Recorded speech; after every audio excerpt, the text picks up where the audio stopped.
সৌরজগতের অসীম রহস্যের মধ্যে অন্যতম হলো প্রাণের সন্ধান। আমরা যুগ যুগ ধরে বিভিন্ন গ্রহে প্রাণের অস্তিত্ব খুঁজে এসেছি।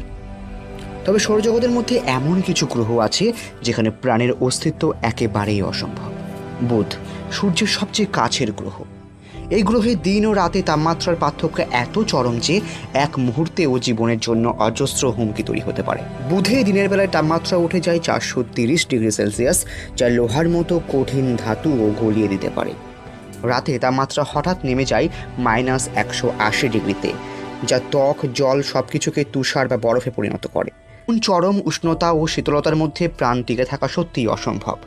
যদি আমরা শুক্রের কথা বলি, তাহলে শুক্র গ্রহ আকারে পৃথিবীর মতো, কিন্তু এতে পরিবেশ রয়েছে মৃত্যুপুরীর মতো। এর বায়ুমণ্ডল প্রায় পুরোপুরি কার্বন ডাইঅক্সাইডে ভরা, যা একবারে শ্বাস নিলেই জীবন বিপদে ফেলে। ঘন ঘন সালফিউরিক অ্যাসিডের মেঘ গ্রহটিকে ঢেকে রাখে, যেন কোনো প্রাণের প্রবেশাধিকার নেই। গড় তাপমাত্রা 460 ডিগ্রি সেলসিয়াস, যা প্রায় সব কিছু পুড়িয়ে ছাই করতে পারে।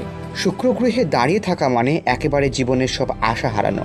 এখানে প্রাণের কোনো ছায়া নেই, শুধু মৃত্যুর আগুন আর বিষাক্ত বাতাস। পৃথিবীতে আমাদের জন্য সব কিছু ঠিকঠাক, মৃদু বায়ু, পানি, জীবন ধারণের উপযুক্ত তাপমাত্রা। বুধ আর শুক্রের এই চরম বিপর্যয়ই একমাত্র কারণ যে এই দুই গ্রহে প্রাণ থাকা একেবারেই অসম্ভব।